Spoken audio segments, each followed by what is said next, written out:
Hey, welcome back to Dukes on Twitch. Back today with a deck tech on the list that I'm taking through the Legacy Challenge tonight. This is green, white, black Maverick with a fair amount of black. You've probably seen the deck before with maybe Plague Engineer in the main deck, maybe some amount of Abrupt Decay, and then something like Thoughtseize in the board, but I've definitely opted for a fair amount of sideboard hate that is black. So this is a deck that I considered alongside Punishing Maverick for the challenge. Punishing I've been having some pretty good results with. I think that Clothis is a pretty sweet threat right now. Punishing Fire as recurable removal is really nice, and the blast effects out of the board were really good. But in a challenge, I think there's going to be a fair amount of Death and Taxes, a fair amount of Delver. So cards like Abrupt Decay and Plague Engineer really appealed to me. And then also just sideboard slots. For cards like Thoughtseize against Combo, I thought was pretty relevant, which is also pretty good against the other Stoneblade decks. So decks like Death and Taxes over the years have definitely been getting more resources, which allow them to replace themselves. So cards like Palace Jailer, Recruiter of the Guard, Thoughtseize is definitely less of a bad top deck in the mid to late game.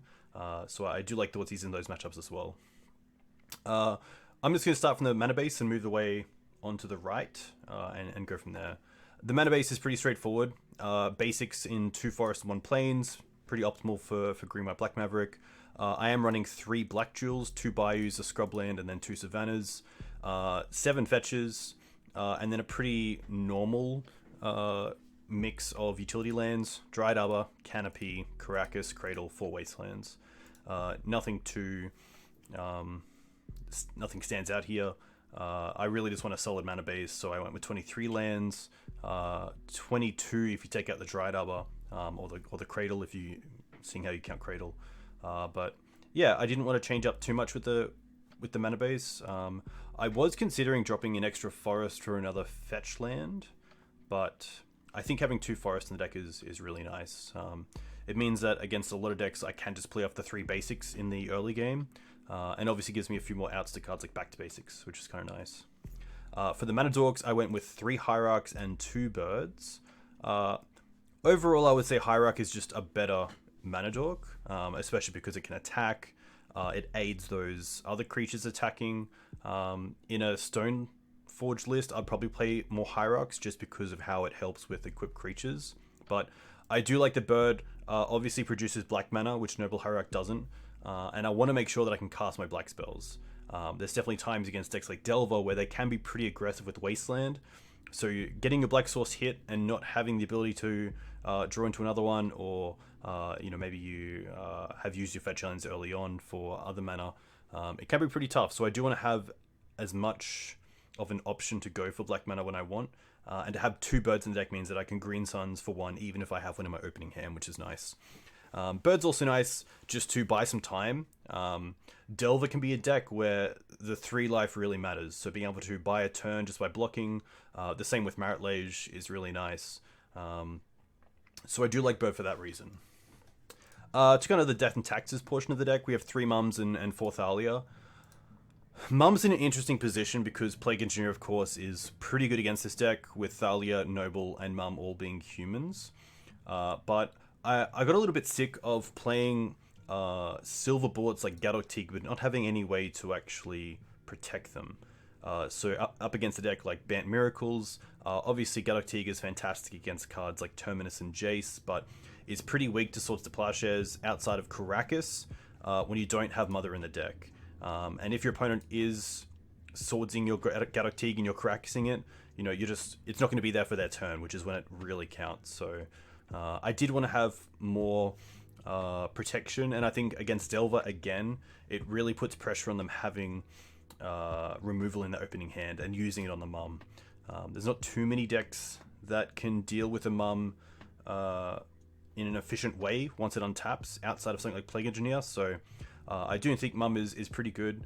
It's also really nice in a deck with Hex Drinker, just another way to protect Hex Drinker and make sure that I don't pump 3 resources into it and lose it to a Source to Plowshares or a Fatal Push. So I do like Mum for that reason. Also pretty nice in the fair matchups. And yeah, overall, just an interesting card. It's always interesting when you have Noble Hierarch and Mum in the opening hand. There's not many times where I would actually lead on the Mum over the Noble, just because of what playing the Noble does to unlocking your hand and your draw steps. But it probably will come up, especially against Delver, especially on the play. There might be times where I do want to make sure the Mum is getting down turn 1 to give my opponent only one turn to find an answer, rather than, say, being able to ponder or brainstorm into one. For Thalia, I did have a time where I cut 1 and played 3, just because I was getting to a stage where I was drawing multiples in matchups where it didn't really count. And Gaddock Teeg or Collector Ouphe, in a way, act as a 4th 2-drop that is disruptive against blue and combo decks. So that was kind of my reasoning, but it's just so good that I do want to have the 4th. Obviously, having the extras in hand can be a positive against things like Bridge from Below, or obviously if your opponent has removal like Swords to Plowshares and you're up against Miracles, or Bolt and they're on Delver. I do like just having the extra Thalia in here. It does feel pretty rough when you... I would say it's a worse feeling when you don't draw it than drawing multiples. So I think that 4 Thalia is pretty stock these days, and you got to have a pretty good reason not to play one. To the Green Suns package, we have Hex Drinker. Hex Drinker to me is just a really nice early aggressive card. Sometimes you want a Green Suns on turn 2 for a beater and not just a mana dork, so Hex Drinker is really nice. You do have some broken openers as well. If you go, say, turn 1 Noble Hierarch, turn 2 you can use the Hierarch to play the Hex Drinker. You can then play Cradle, and then you have 3 mana to actually make Hex Drinker a 4/4 straight away, which is really nice. Hex Drinker great for board stools. It's great for pushing mana into it and having some sort of mana sink, which is great. And a lot of decks just have a hard time dealing with it. You do have to look out for things like Skyclave Apparition, Jace Bounce, Flicker Wisp. Even Vampire Hexmage has come up. But a lot of the time, if it's out of bolt range, it's going to be going the length of the field, which is nice. I've had a lot of matchups where I've just won thanks to Hex Drinker. A little bit like Clots. If it's unanswered, it's just going to win the game, which is great. So I really like Hex Drinker as a 1 mana threat. Scryb Ranger I welcome back because of Mother Runes being back in the deck. It's a great card. It obviously blocks Delver very well. It does buy time. It doesn't kill Delver. But being able to get multiple activations out of Mum, being able to use your Mana Dorks twice, or now the Reliquary is really nice. So I really like Scryb Ranger. I have been seeing some Merfolk as well. And Scryb Ranger there is really nice against their beatdown strategy. It's obviously very good against Phantasmal Image because you can target any creature. So if you target something like Phantasmal Image or Eternal Scourge out of Food Chain, it does just sacrifice that creature, which is awesome. So Scryb Ranger can snipe as well, which is kind of cool. We then have Scavenging Ooze, just one of the best, if not the best, silver bullets in the deck. Scavenging Ooze is great against combo decks that use the graveyard. It's great against mid-range decks that use the graveyard. And honestly, it's just a great creature against any creature-based deck. One thing I will say with Scavenging Ooze as Hex Drinker is being pretty patient with them. If I'm up against a Bolt deck, I'm probably going to try to play the Hex Drinker when I either have a Mum online or my opponent's tapped out, so I can tick it up to 4 straight away. And the same with Scavenging Ooze. Against the Bolt deck, I really want to be able to get to a stage where I can just play it and tick it up to being a 4/4 straight away, than putting it out as a 2/2 on turn 2, or just throwing it out in the open, which might come up. It definitely depends on the game and where we are within the actual battle. But I think from a tip from a Maverick player, it's definitely to be patient with these types of cards, because Scooze, I wouldn't say most of the time is a 2-drop. I would say it's a 5-drop that says it costs 2 to play, and then you have 3 mana open. So you have 2 to eat 2 creatures, and then 1 to eat something else that might be relevant. Something like Fatal Push if you know your opponent's on a Snapcaster deck. Gaddock Teeg, really nice card. Obviously, great against combo decks. Cards like Past in Flames, Tendrils of Agony, Empty the Warrens, Dark Petition, Ad Nauseam, Jace the Mind Sculptor, Supreme Verdict, Terminus, Natural Order, Opposing Green Suns, Engineered Explosives, Khan the Great Creator. I could go on. Teeg has a lot of hits in Legacy. I will say that there was a time during Oko where it wasn't as great, and a lot of people played Collector Ouphe in the main deck as their kind of combo hate, because they still hit things like LED, Pedal, Mox Diamonds, which was kind of nice, and also Vials. Matchups where Gaddock Teeg wasn't that relevant, like Death and Taxes and Lands, where Collector Ouphe actually had some crossover, which was nice. But I think right now with Bant Miracles back and a few other decks that are playing Jace, seeing that Oko's gone, I think the Teeg is fine in the main deck. I really like it as just a way to make sure I don't lose on, turn 2 against a lot of decks. And if we do accelerate with a turn 1 Mana Dork, then we do have the ability turn 2 to Green Suns for it, which is really nice.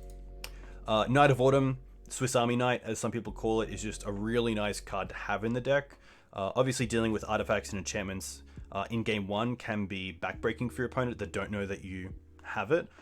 Something like a Show and Tell, you can put it in a Knight of Autumn and hit an Omniscience or a Sneak Attack. You can take out an Aether Vial, an Equipment Piece, a Mox Diamond. There's a bunch of targets, and if that isn't a relevant part of the deck, maybe you're up against Elves, maybe you're up against Delver, then having a 4/3 or having the 4 life is pretty relevant as well. I do like it right now over Qasali Pridemage because it is value straight away, and it also doesn't need to replace itself. So with Qasali Pridemage, you do have to sacrifice it to actually hit something.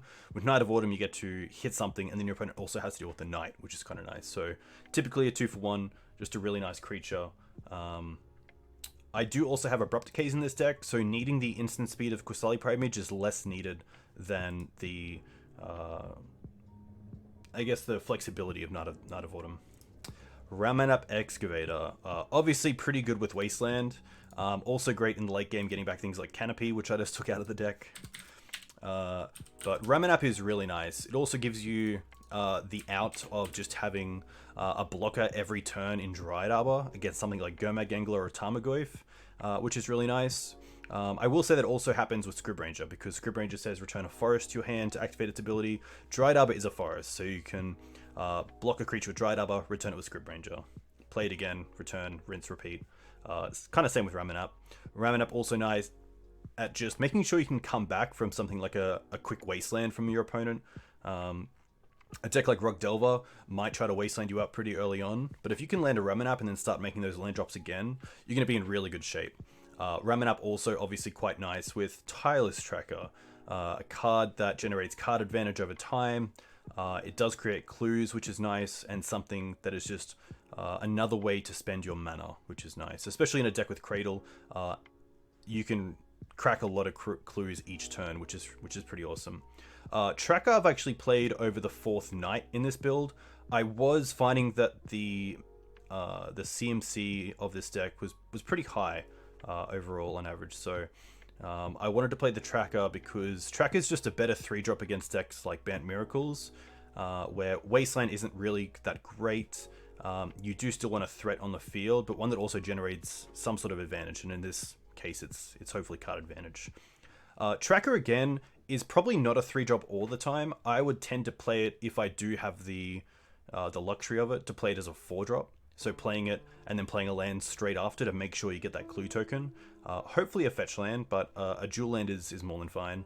But yeah, Tracker really nice. One little tip is that it's whenever you sacrifice a clue, you put a +1/+1 counter on Tracker.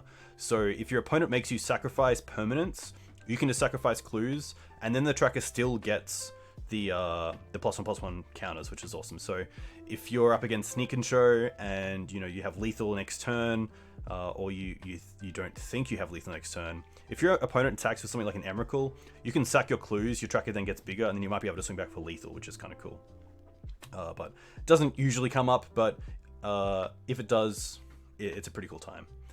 Questing Beast. Questing Beast is a pretty interesting card. Obviously, one of the newer cards to actually make it into Legacy from recent sets. Questing Beast is a great way to deal with True Name Nemesis. It's a great way to deal with Maze of Ith or Glacial Chasm against decks like lands.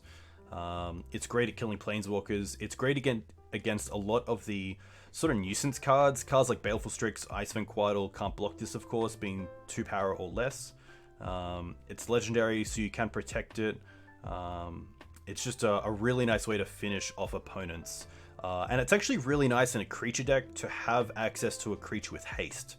Opponents sometimes take Maverick as a deck that needs to play a threat and then untap to actually be able to use it, or to threaten them. So to have Questing Beast in the deck is really nice. It also stops Mother of Runes, which is pretty cool. Mother of Runes giving protection to a creature that blocks it doesn't matter. The combat damage can't be prevented, and of course protection prevents damage, so it stops that, which is really cool.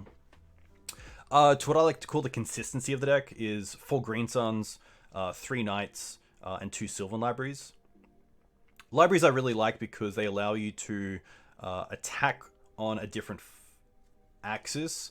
So Sylvan Library, of course, doesn't get hit by a Fatal Push or Lightning Bolt. It doesn't get swept away with a Terminus. And it forces opponents like Bant Miracles or the Mirror to really deal with it or get a quick clock on the board before you can really take advantage of it. Against a deck like Lands or Depths or any sort of control deck, I'm usually paying 8 straight away, no matter what the cards are. Maybe if it's 3 lands, I'll just pay 4-1, but typically Sylvan Library I'm pretty aggressive with. I think I will actually consider switching this up a little bit, because if I am expecting Delver in this challenge a fair amount, I probably don't want both libraries. It's not really a matchup where I feel Library is utilized in the greatest way, because they usually are pretty aggressive. If you're too aggressive with the Library, they can really capitalize on that with bolts and Delvers in the air. Apologies. So Sylvan will be interesting to see if it actually makes a cut in 3 hours. Knight, of course, just a great card, a great threat. It finds all your utility lands like Karakas and Wasteland. It gets huge. Just not too much else to say. And then we have removal. So 4 Swords, still the greatest removal spell of all time. Abrupt Decay, really nice against anything from creatures to small planeswalkers into fairy to Sylvan Library, Aether Vial, equipment. Just a really nice versatile piece of removal that I think Maverick benefits from having in the deck. And then Plague Engineer. Plague just really good against some of the tougher matchups for Maverick, especially the go wide strategies like Elves and Goblins, where your 1/1 removal just doesn't do enough, and your 12/12 Knight isn't good against 9 1/1s. So Plague really nice, and also just the Death Touch can be relevant against the Tarmogoyf for a Gomag Angler. It can really keep that pressure from attacking in until your opponent actually finds an answer to it. To the sideboard, we have Collector Ouphe. Really good against the Vial decks, Equipment decks, LED decks, Lotus Petal decks, Urza combo decks. It's really good against, so mainly for combo, but also okay against the fair strategies. Choke, good against Delver, usually on the play. I might bring 1 in on the draw. Also really nice against a lot of the Bant decks, especially since Astrolabe has left the format. We see a lot more duels in the meta game, so Choke hitting a lot of lands.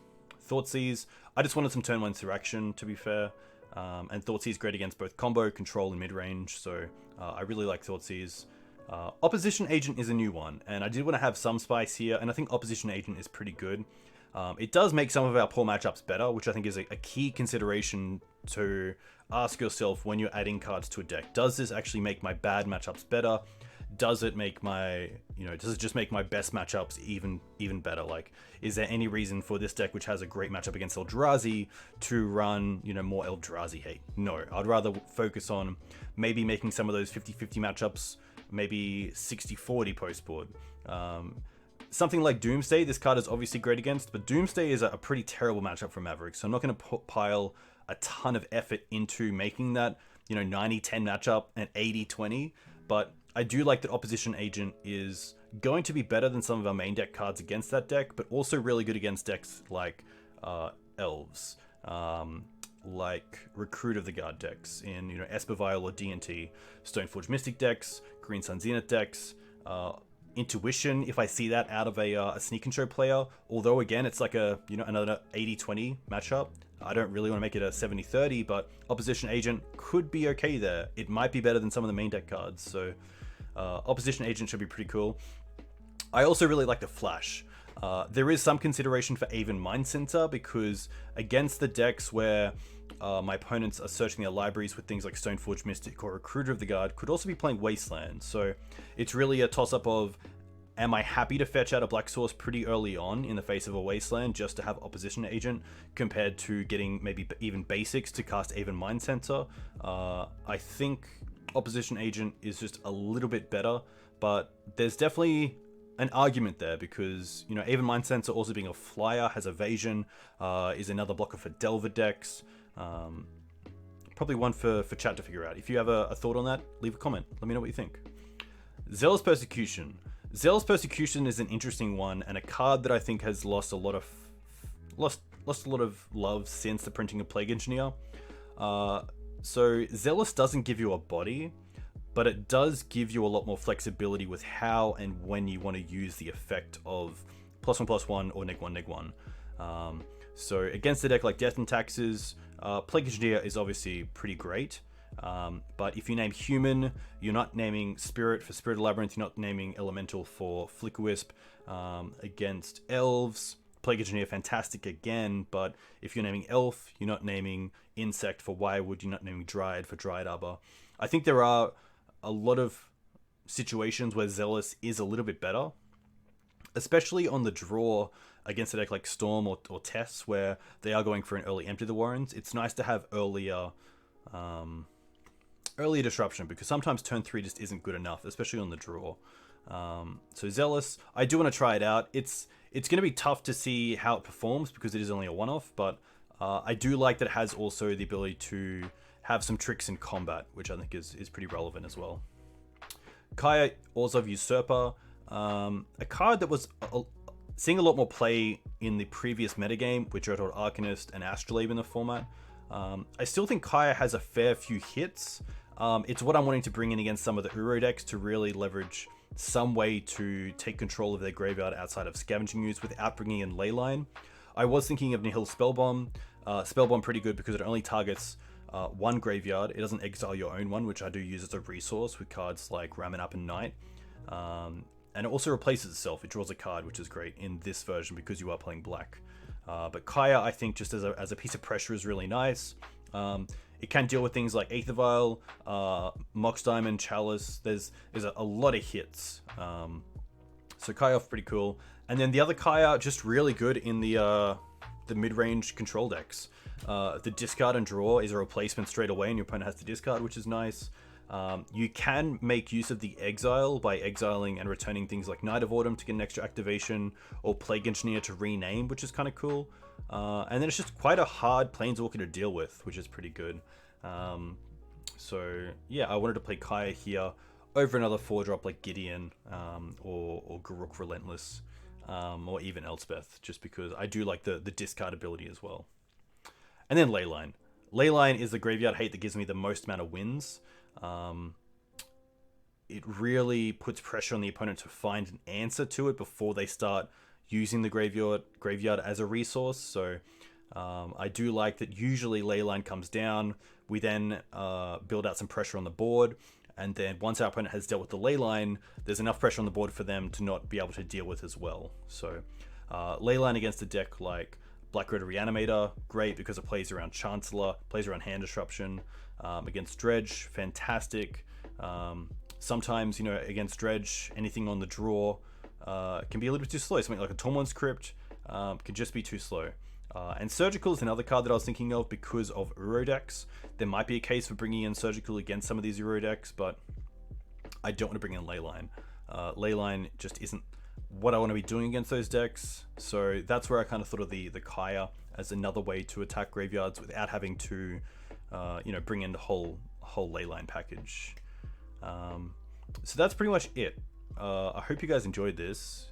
This hopefully will be a good challenge. This is actually my first challenge. This was a Twitch points gift from The Jig Is Always Up.